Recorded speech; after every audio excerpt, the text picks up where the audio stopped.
Olá, meus amigos. Deus abençoe todos vocês.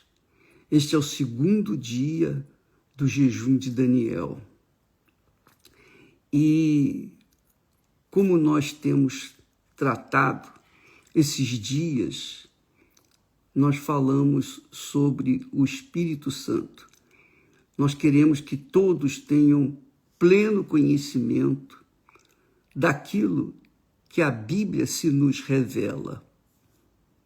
Veja só, nós falamos ontem que recebereis, como Jesus disse, recebereis o poder do Espírito Santo que há de vir sobre vós. Há de vir sobre vós. É uma promessa, uma garantia, é um selo, digamos, de Deus. Jesus falou, isso já aconteceu. No dia de Pentecostes, o Espírito Santo veio sobre todos. Antes ele usava os profetas, ele usava os servos de Deus do passado.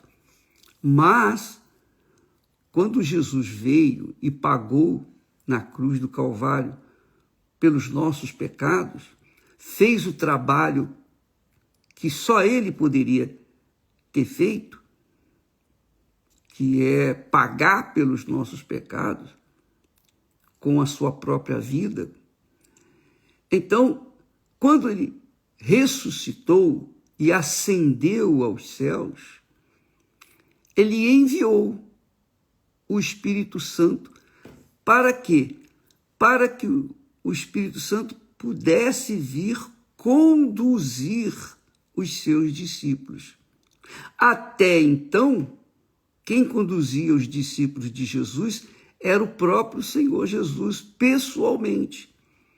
Mas quando ele morreu, ressuscitou e ascendeu aos céus, subiu aos céus, voltou e sentou-se à direita do Pai, do Todo-Poderoso, para não deixar os seus discípulos órfãos, ele enviou o Espírito Santo.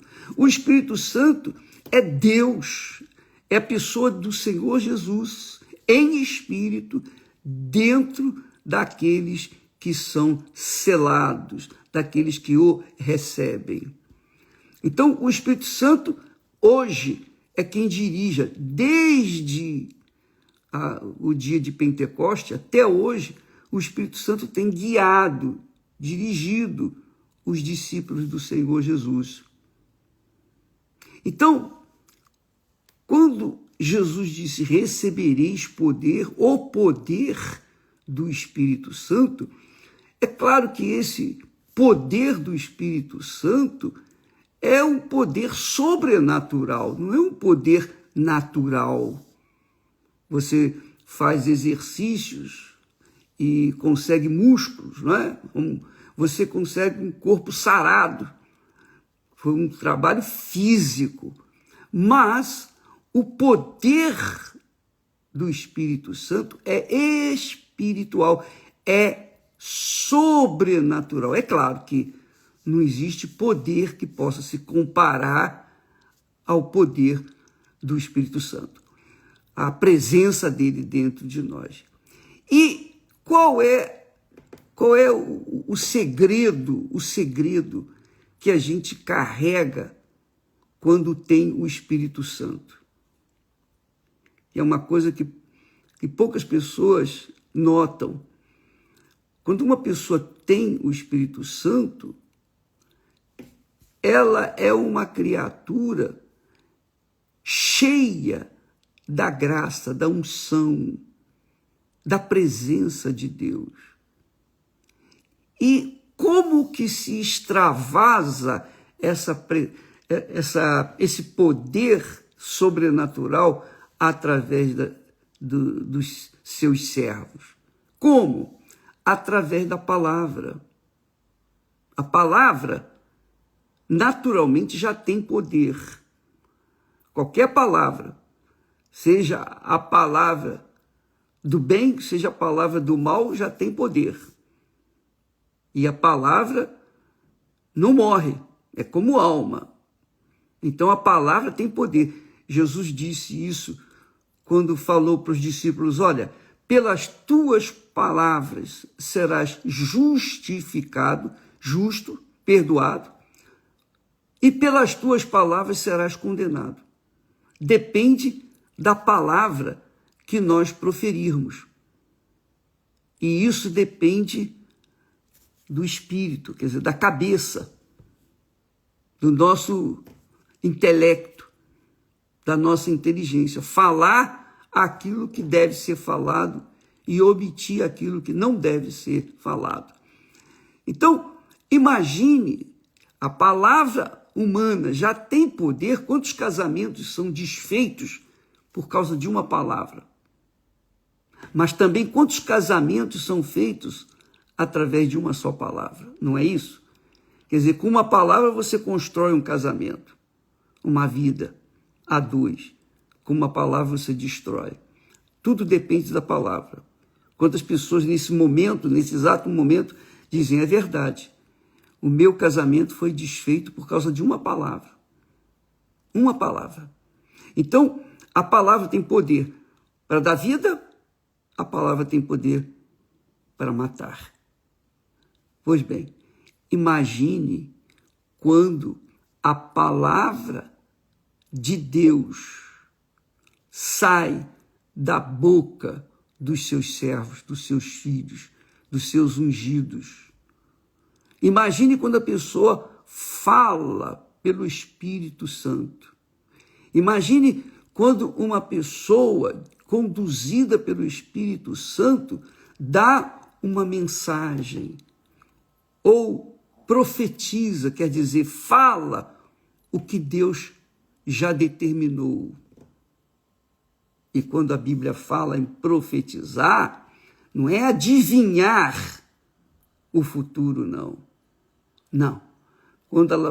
Quando a palavra profecia diz respeito a um dom, é o dom que a pessoa tem de falar aquilo que Jesus já falou, que já está escrito, que já está determinado, com poder, de forma que os ouvintes são convencidos por aquela palavra e recebem a bênção. São curados, são libertos, e as pessoas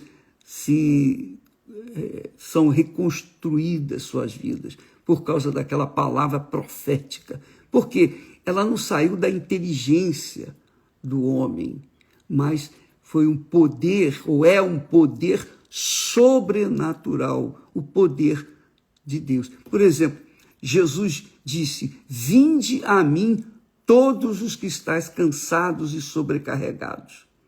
Então, quando o homem de Deus, o servo, a serva de Deus, fala estas palavras, aqueles que Deus escolheu,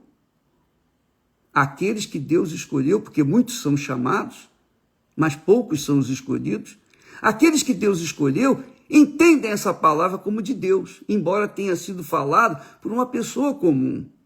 Às vezes a pessoa é até iletrada, mas ela falou pelo Espírito Santo. O Espírito Santo colocou na sua boca a palavra dele. Então aquela palavra tem um poder fulminante. Ela destrói o pecado, ela destrói as dúvidas, ela reconstrói a vida da pessoa. É como aquele haja luz que Deus falou e a luz se fez. Deus criou tudo sobre a palavra, com a palavra e pela palavra. Então, quando você recebe o batismo com o Espírito Santo, você recebe esse poder sobrenatural, o poder de falar aquilo que Deus quer que você fale, que você repita aquilo que Ele já falou, que você venha dar eco às suas palavras para que haja salvação, libertação, cura e etc, etc, etc. Por exemplo, um exemplo, e você vai entender bem melhor agora. Olha só. Quantas vezes nós somos pegos de surpresa, né, com um pensamento negativo, uma sugestão, uma ideia que aparentemente parece ser boa, mas quando você pensa, raciocina bem, aquela ideia é para o mal. Então, muitas pessoas são iludidas com esses pensamentos, são sopros do diabo. O diabo fala, ele falou com Jesus. O diabo usou e citou a própria Bíblia para tentar Jesus.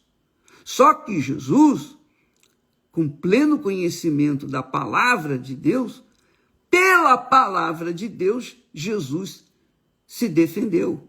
Ele não se defendeu com a palavra pessoal, com seus pensamentos pessoais, ele defendeu com a palavra de Deus.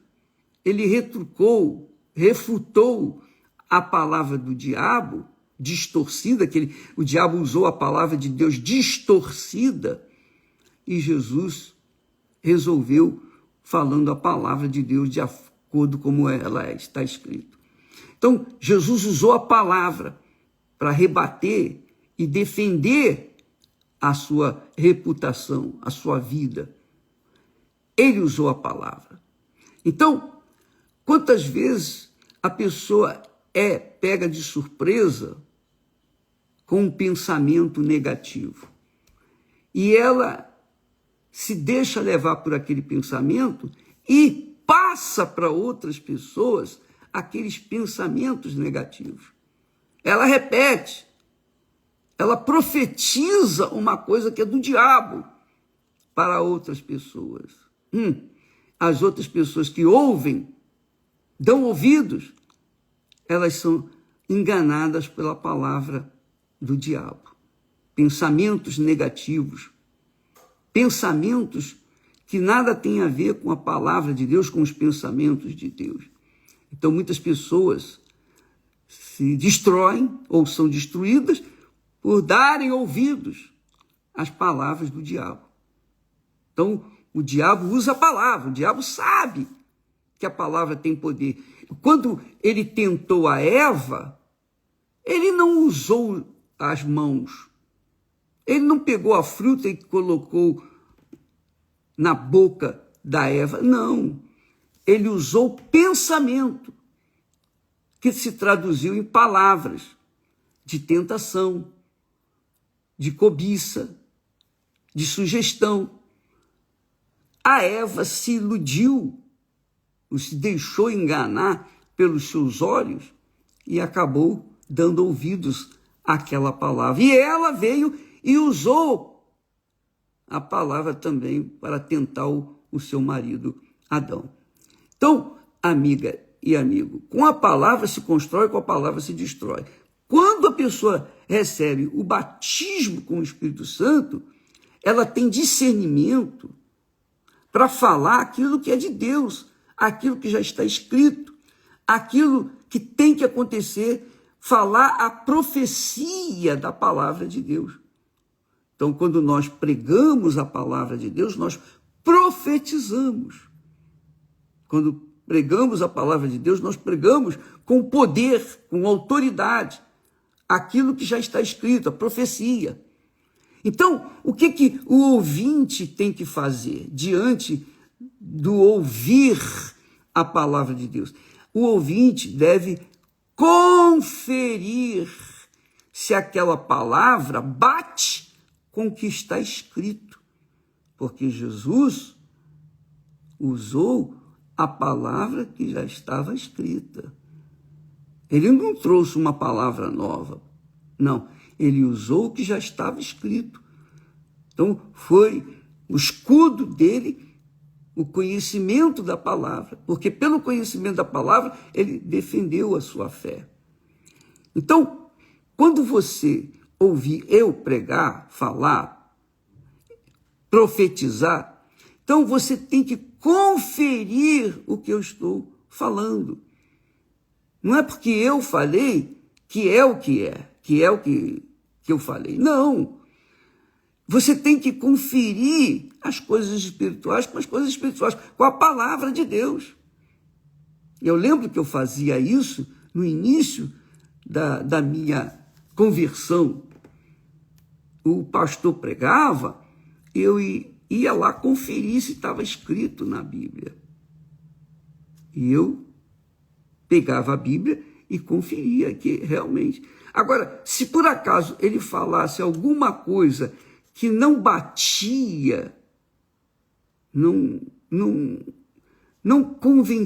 me convencia, então eu ia buscar textos que viessem confirmar ou não aquela palavra. E se não confirmasse, eu rejeitava.